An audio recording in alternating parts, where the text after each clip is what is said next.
নূর Islamic scribe চ্যানেলে আপনাদের সবাইকে স্বাগত। চ্যানেলটি সাবস্ক্রাইব করে আপনারা পাশে থাকবেন। প্রিয় ভাই ও বোনেরা, রমজান এমন একটি মহিমান্বিত মাস যার প্রতিটি মুহূর্ত রহমত, মাগফিরাত এবং নাজাতের সুবাসে ভরপুর।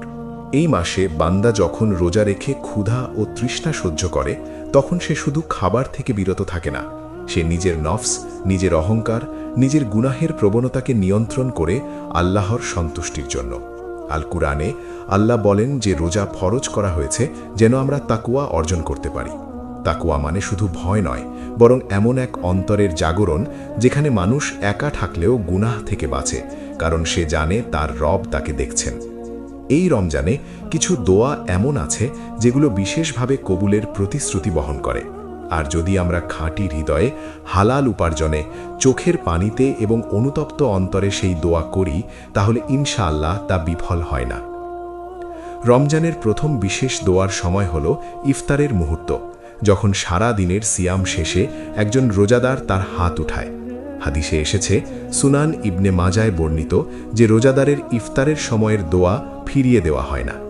কল্পনা করুন, সারা দিন আপনি তৃষ্ণায় কষ্ট পেয়েছেন, গোপনে পানি খাবার সুযোগ ছিল কিন্তু খাননি, কারণ আপনি আল্লাহকে ভয় করেন। ঠিক সেই মুহূর্তে যখন সূর্য ডুবে যায় এবং আপনি বলেন, হে আল্লাহ, আমি আপনার জন্যই রোজা রেখেছি, তখন সেই ভাঙা কণ্ঠ, শুকনো ঠোঁট আর কাপা হৃদয়ের আবেদন আসমানে উঠে যায়। এই সময় শুধু দুনিয়ার চাওয়া নয়, আখিরাতের মুক্তি, কবরের শান্তি, সন্তানদের হেদায়েত, গুনাহের ক্ষমা সব কিছু চাইতে হবে, কারণ এটি এমন এক দরজা যা খোলা থাকে এবং বান্দার আন্তরিকতা সেখানে সরাসরি পৌঁছে যায়। রমজানের দ্বিতীয় মহান সুযোগ হল রাতের শেষ তৃতীয়াংশ, যখন অধিকাংশ মানুষ গভীর ঘুমে থাকে, কিন্তু আল্লাহ তার বান্দাদের ডাক দেন।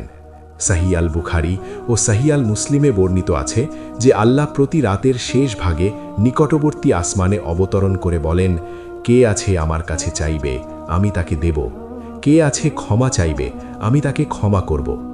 রমজানে এই আহ্বান আরও গভীর, আরও করুণাময়।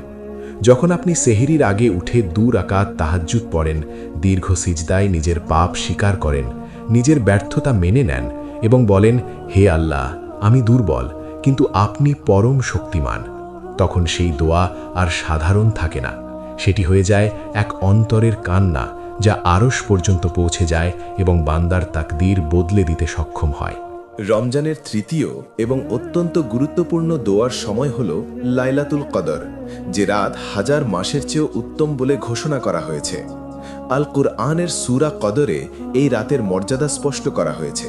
আর জামে তিরমিজিতে বর্ণিত আছে যে আয়েশা রাদিয়াল্লাহু তাকে শিখিয়েছিলেন, আল্লাহুম্মা ইন্নাকা আফুউন তুহিব্বুল আফওয়া ফাআফু আন্নি। এই একটি দোয়ার ভেতরে লুকিয়ে আছে ক্ষমা, মুক্তি, নতুন শুরু এবং আখিরাতের নিরাপত্তা।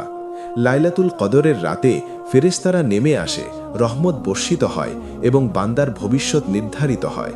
তাই যে ব্যক্তি এই রাতে চোখের পানি ফেলে, অতীতের গুনাহের জন্য অনুতপ্ত হয় এবং নতুন জীবনের অঙ্গীকার করে, তার দোয়া কবুল হওয়ার সম্ভাবনা সর্বোচ্চ পর্যায়ে পৌঁছে যায়। চতুর্থ বিশেষ দোয়া হল রোজাদারের সারা দিনের দোয়া, কারণ রোজা শুধু একটি নির্দিষ্ট সময়ের ইবাদত নয়, এটি পুরো দিনের একটি আধ্যাত্মিক অবস্থা। যখন একজন মানুষ ক্ষুধার্ত অবস্থায়ও মিথ্যা বলে না, গীবত করে না, অন্যায় থেকে বাঁচে এবং অন্তরে আল্লাহকে স্মরণ করে, তখন তার প্রতিটি নিঃশ্বাস ইবাদতে পরিণত হয়। এমন অবস্থায় তার ছোট্ট দোয়া, হোকটা সন্তানের জন্য, নিজের ঈমানের জন্য বা হালাল রিজিকের জন্য, আল্লাহর কাছে বিশেষ মর্যাদা পায়। রোজা বান্দাকে এমন এক অবস্থায় নিয়ে যায় যেখানে তার হৃদয় নরম হয়, অহংকার ভেঙে যায় এবং সে বুঝতে পারে সে কতটা নির্ভরশীল তার রবের উপর। আর এই ভাঙা অবস্থাতেই করা দোয়া সবচেয়ে শক্তিশালী হয়। পঞ্চম দোয়া হল মজলুম রোজাদারের দোয়া, যার মাঝে আর আল্লাহর মাঝে কোনো পর্দা থাকে না বলে হাদিসে এসেছে। যদি কেউ অন্যায়ের শিকার হয়, অপমানিত হয়, কষ্ট পায় এবং তবুও ধৈর্য ধরে আল্লাহর কাছে বিচার চায়, তাহলে তার আর্তনাদ সরাসরি আরশে পৌঁছে যায়। রমজানে এই দোয়ার প্রভাব আরও গভীর হয়, কারণ এই মাসে রহমত উন্মুক্ত থাকে। মজলুম যখন বলে, হে আল্লাহ, আপনি ন্যায় বিচারকারী, আপনি আমার জন্য যথেষ্ট, তখন সে প্রতিশোধ নয়, বরং আল্লাহর ন্যায় বিচারের উপর ভরসা করে। আর আল্লাহ কখনো মজলুমের দোয়া উপেক্ষা করেন না, যদিও তিনি তার হিকমতের কারণে সময় নিতে পারেন। এই 5টি দোয়ার পেছনে যে শক্তি কাজ করে তা হলো অন্তরের খাঁটি নিয়ত এবং হালাল উপার্জন। বহু হাদিসে এসেছে যে হারাম উপার্জন দোয়া কবুলের পথে বাধা হয়ে দাঁড়ায়, কারণ আল্লাহ পবিত্র এবং তিনি পবিত্র জিনিসই গ্রহণ করেন। তাই রমজানে শুধু দোয়া বাড়ালেই হবে না, আমাদের আয় রোজগার, খাবার, আচরণ সব কিছু হালাল হতে হবে। যখন একজন বান্দা নিজের উপার্জনকে পবিত্র রাখে এবং গোপন গুনাহ থেকে তওবা করে, তখন তার দোয়া আলোর মতো আসমানে উঠে যায় এবং রহমতের দরজায় কড়া নাড়ে। রমজানের আরেকটি বড় শিক্ষা হলো তওবা, কারণ দোয়া কবুল হওয়ার সবচেয়ে বড় শর্ত হচ্ছে অনুতপ্ত হৃদয়। মানুষ গুনাহ করবে, ভুল করবে, কিন্তু শ্রেষ্ঠ মানুষ সেই যে ভুলের পর ফিরে আসে। যখন একজন বান্দা গভীর রাতে কাঁদতে কাঁদতে বলে, হে আল্লাহ, আমি আর আগের মতো থাকতে চাই না, তখন তার অতীত যত অন্ধকারই হোক, আল্লাহর রহমত তার চেয়ে বড়। তওবা এমন এক শক্তি যা দুয়ার পথ পরিষ্কার করে দেয় এবং বান্দাকে নতুন জীবনের সুযোগ দেয়। ধৈর্য দোয়া কবুলের একটি গুরুত্বপূর্ণ অংশ, কারণ অনেক সময় আমরা চাই সাথে সাথে ফলাফল দেখতে, কিন্তু আল্লাহ বান্দার জন্য যা নির্ধারণ করেন তা সময় মতোই দেন। কখনো তিনি সাথে সাথে দোয়া কবুল করেন, কখনো বিপদ দূর করে দেন, আবার কখনো আখিরাতের জন্য সঞ্চয় করে রাখেন। রমজান আমাদের শেখায় অপেক্ষা করতে, ভরসা রাখতে এবং বিশ্বাস করতে যে আল্লাহ আমাদের জন্য যা বেছে নেন সেটাই সর্বোত্তম। রমজানের প্রতিটি দিন আসলে একটি সুযোগ, যেখানে আমরা নতুন করে আল্লাহর সাথে সম্পর্ক গড়তে পারি। এই মাসে কোরআন তিলাওয়াত, ইস্তেগফার, দরুদ এবং দান সবকিছু দোয়ার গ্রহণযোগ্যতা বাড়িয়ে দেয়।